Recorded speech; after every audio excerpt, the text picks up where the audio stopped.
পরিবারের সবাই মিলে একসঙ্গে পিকনিক করতে গিয়েছিল, তবে মুহূর্তের মধ্যেই আনন্দ পরিণত হলো বিষাদে। ভারতের মহারাষ্ট্রে একটি জলপ্রপাতে ভেসে গেছে একই পরিবারের 7 সদস্য। এরই মধ্যে 3 জনের লাশ উদ্ধার করা হয়েছে। ভেসে যাওয়াদের পরিবারের মধ্যে 2 জন কোনো রকমে সাঁতরে উঠতে পেরেছেন, আরও 2 জন রয়েছেন নিখোঁজ।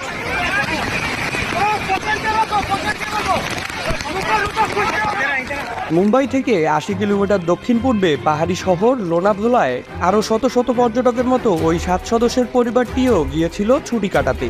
রোববার দুপুর 1:30টার দিকে তারা স্থানীয় বসিবাদের হ্রদের নিকটবর্তী জলপ্রপাতে পিকনিক করতে গিয়েছিল। এদিন সকাল থেকেই ওই অঞ্চলের ভারী বৃষ্টিপাত হওয়ার কারণে বাঁধের পানি উপচে পড়ছিল। এই পানি যোগ হওয়ায় জলপ্রপাতে পানির প্রবাহ বেড়ে গিয়েছিল। সেখানে থাকা অন্যান্য পর্যটকরা তীরে ভিড় করে তাদের সাহায্য করার চেষ্টা করছিল, কিন্তু ছুটে চলা পানির উন্মুক্ততার কারণে কেউ ঝাঁপিয়ে পড়তে পারছিলেন না।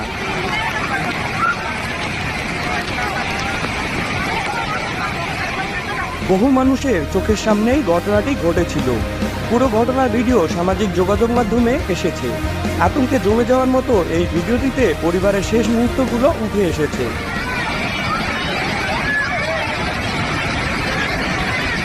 দেখা গেছে উদ্দাম বেগে চলতে থাকা পানির ধারার মাঝে একটি পাথরের উপর দাঁড়িয়ে আছেন তারা। পরস্পরকে জড়াজড়ি করে ধরে একটু একটু করে এগিয়ে ফেরার চেষ্টাও করছিলেন তারা।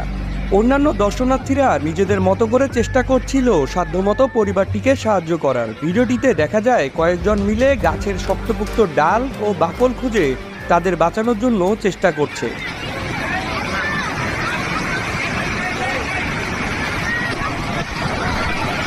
তবে শেষমেশ শেষ রক্ষা হলো না। 1 মিনিটের কম সময়ের মধ্যেই ধেয়ে আসা পানির প্রবল ধারা তাদের ভাসিয়ে নিয়ে যায়। নিচের দিকে ভেসে যেতে যেতে তারা চিৎকার করে তাদের বাঁচানোর জন্য অনুরোধ করতে থাকেন। মর্মান্তিক এই দৃশ্যটি সামাজিক যোগাযোগ মাধ্যমে ছড়িয়ে পড়ার পর থেকে সব দর্শনার্থীদের হৃদয়কে নাড়িয়ে দেয়।